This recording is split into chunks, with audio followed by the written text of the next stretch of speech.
Hola, mi nombre es Andrés García Trujillo, hago parte de la Oficina del Alto Comisionado para la Paz e hice parte del Punto 1 Desarrollo Agrario Integral en La Habana. Voy a presentarles el Acuerdo sobre Política de Desarrollo Agrario Integral que se denomina Reforma Rural Integral hacia un nuevo campo colombiano, el cual se acordó en La Habana el 13 de junio del 2013. Como ustedes saben, la tierra ha estado históricamente asociada a la violencia en Colombia y por supuesto que la construcción de paz pasa por resolver ese problema. En la reforma rural integral que acordamos en La Habana se estableció que era importante dividir ese problema en dos problemáticas, una que es la de acceso a las tierras y otra que es la de los usos del suelo rural, que aunque están relacionadas entre sí, para efectos de política pública es importante distinguirlos. En términos de acceso, si bien el país ha tenido muchas experiencias de distribución de tierras y hay muchas familias campesinas con muy poca tierra o sin tierra, entonces lo que acordamos fueron una serie de medidas para poder dotar a esas familias campesinas de tierra, bajo el entendido en todo caso de que no es suficiente con solo dar la tierra. Una de las grandes lecciones aprendidas de las reformas agrarias en Colombia en el pasado y en América Latina, en general en el tercer mundo, es que no basta con dotar, no basta con solo entregar la tierra, porque no sirve de nada para salir de la pobreza una tierra si esta no va acompañada de bienes públicos adicionales como las vías terciarias o la asistencia técnica o la salud y la educación. Entonces hay un concepto fundamental que quedó acordado en La Habana, que es el de acceso integral, que se entiende como aquel acceso a la tierra, siempre y cuando ese acceso vaya acompañado de estos bienes públicos y apoyos productivos. Entonces, concretamente, ¿cuáles son los compromisos en materia de acceso? Se acordó un fondo de tierras que se establece en La Habana cuáles son los mecanismos y las fuentes mediante los cuales se va a dotar a ese fondo de las tierras para la distribución. Esas tierras van a provenir ¿de dónde? Van a provenir fundamentalmente de esas tierras que han sido adquiridas por narcotraficantes o testaferros de ellos, que entre otras cosas están en los mejores suelos del país y que necesitamos recuperar como Estado para poder distribuírselas a los campesinos. Aparte de eso, también hay unos baldíos ilegalmente adquiridos o indebidamente ocupados que se necesitan recuperar para poder distribuir tierra a los campesinos. Esto, valga decir, en nada afecta los derechos adquiridos por parte de las comunidades indígenas y afrocolombianas. Cuando hablamos de baldíos indebidamente ocupados, estamos hablando de aquellos que no cumplen con, las normas de reforma agraria que están establecidas en la normatividad actual. En La Habana no estamos creando ninguna fuente distinta a la que ya existe en la Constitución y en las leyes, pero sí estamos dándole fuerza para que esos mecanismos que tiene hoy en día el gobierno nacional puedan llevarse a cabo de manera robusta. Ese mecanismo se va a complementar con un subsidio especial para apoyar a los campesinos en la adquisición de tierras, que ese fue un subsidio que se usó en el pasado, pero que por sí solo no logra la escala que necesitamos, pero sí es un buen mecanismo complementario. Y por otro lado también una línea especial de crédito que también ha existido en el pasado, pero que requiere unos ajustes para que funcione en términos de plazos, intereses y demás. Entonces esos son los tres mecanismos de distribución de tierras: el fondo, el subsidio especial y el crédito. Y a esos tres mecanismos es importante agregarles el plan de formalización masiva de la pequeña y mediana propiedad rural que quedó establecido en el acuerdo,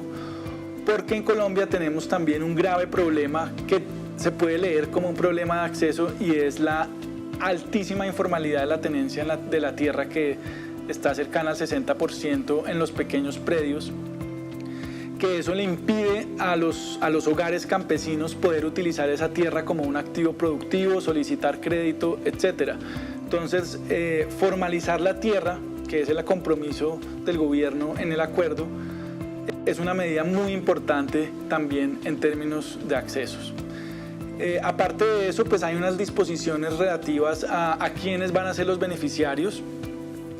Estamos hablando de campesinos, en general trabajadores agrarios y campesinas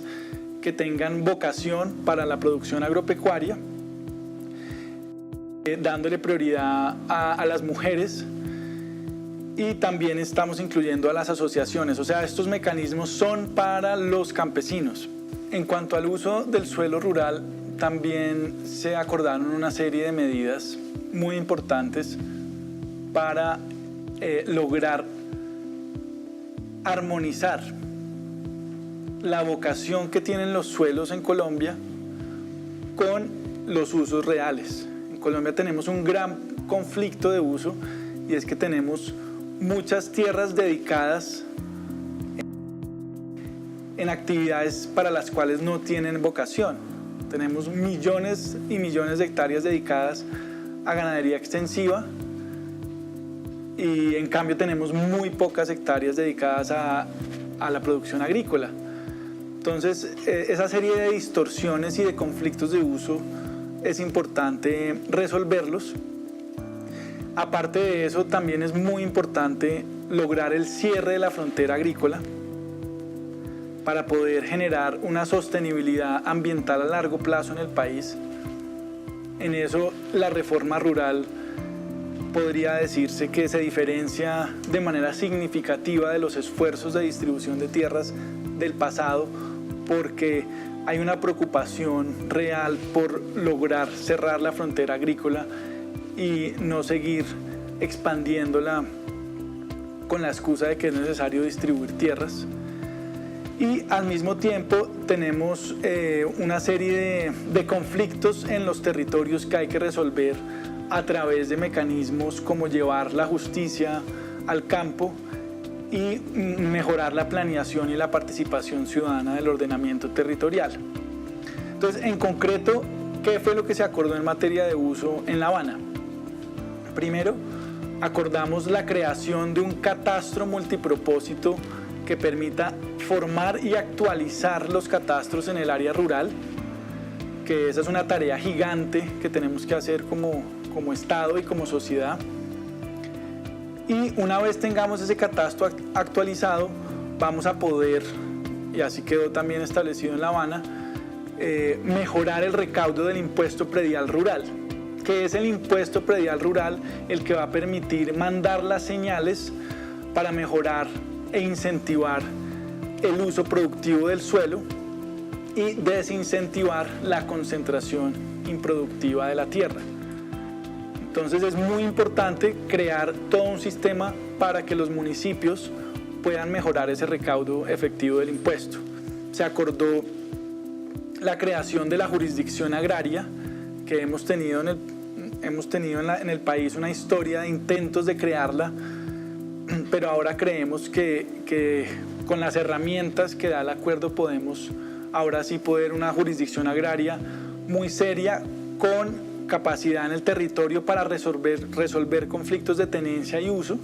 porque si usted no acompaña con justicia los procesos de distribución de tierras, pues lo que va a generar son nuevos conflictos. Lo que queremos es evitar eso y garantizar para todos los actores que haya siempre acceso a la justicia, particularmente para el campesino que históricamente ha estado excluido de acceder a la justicia. Además de eso, tenemos un plan de zonificación ambiental para lograr, como decía ahora, cerrar la frontera agrícola y proteger los recursos ambientales de especial interés para el país, especialmente el recurso hídrico, de tal forma que tengamos claramente identificado cuáles son esas áreas de especial interés ambiental y podamos proyectarnos para los próximos 20 años. Porque usted sabe que hay en muchas regiones del país comunidades rurales que se asientan en esos ecosistemas frágiles,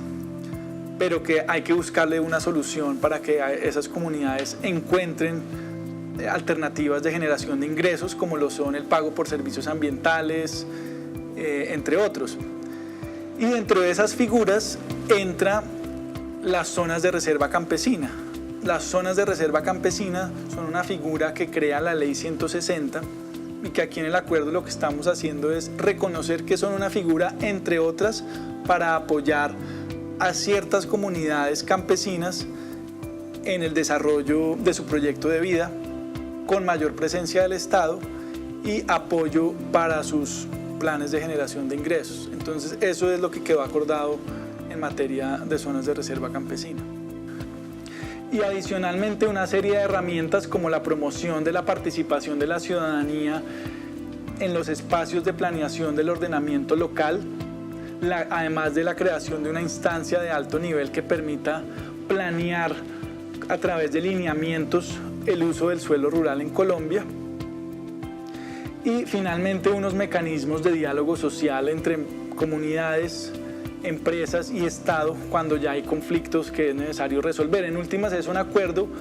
en donde lo que se busca es garantizar una mayor presencia del Estado en el territorio